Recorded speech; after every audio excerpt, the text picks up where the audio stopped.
We welcome you to our meaningful meditation. I'm Pastor Tricia here at University Presbyterian Church as we continue on in our season of Easter. This is the fourth Sunday of the Easter season and the last Sunday in the month of April on the 30th, if you can believe that. And we are looking at the gospel text from the Gospel of John, chapter 10, 1 through 10. And we're over here in this corner of our sanctuary pointing out our beautiful stained glass window with the Good Shepherd, the Lamb there. And that's really the theme of our gospel text for this Sunday, is talking about the ways in which Jesus is present for us.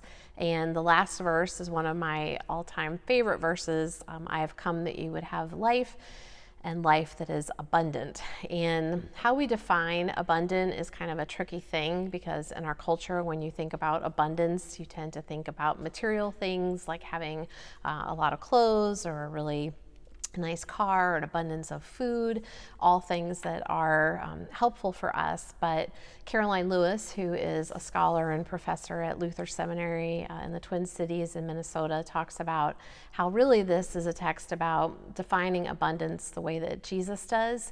And she talks about the 3 P's. So those 3 words: protection, provision, and presence. Protection, provision, and presence. And that Christ offers us those things to us through a relationship with Christ. And often this is a text that's talked about when using it as a way in which to keep people out of the church or of God's kingdom, which is very sad, saying that you're not in the fold of Christ. And I think we really need to think about this text as one that's very embracing of all, and that Jesus' presence is there for each and every one of us, and that's what it means for God so loved the world. So as you can tell, many strong feelings about this passage, and there's many things for us to learn as we consider it for this Sunday. We will also be having an alternative style of worship this Sunday, and encourage you to come with your clapping hands. We'll be doing some great contemporary songs, and we also will be welcoming in our new members here and giving them the right hand of fellowship, which is an old church term, but basically saying how delighted we are that they are coming into membership here at UPC. Some other things that we want to highlight coming up in the month of May: we will have the opportunity to celebrate 2 sacraments right out of the gate. On the first Sunday in May, we will celebrate the Lord's Supper, and then on the next Sunday, May 14th, we will have 2 baptisms here. And then we also have a very practical thing to be keeping on your calendar, and that is May 20th is our spring cleanup day. So we've had one cleanup from the winter. We still have some more work to do on that day, so we're hoping that you'll put that Saturday on your calendar and come join us.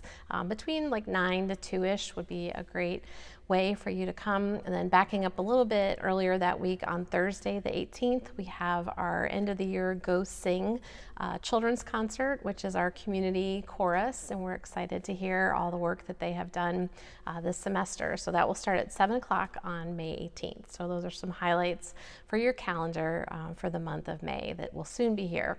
So blessings for your journey as you continue on your path of faith, and we are excited to see you this coming Sunday at 10 o'clock here in person, or you can always join us online for our live streaming service. So joy for your journey.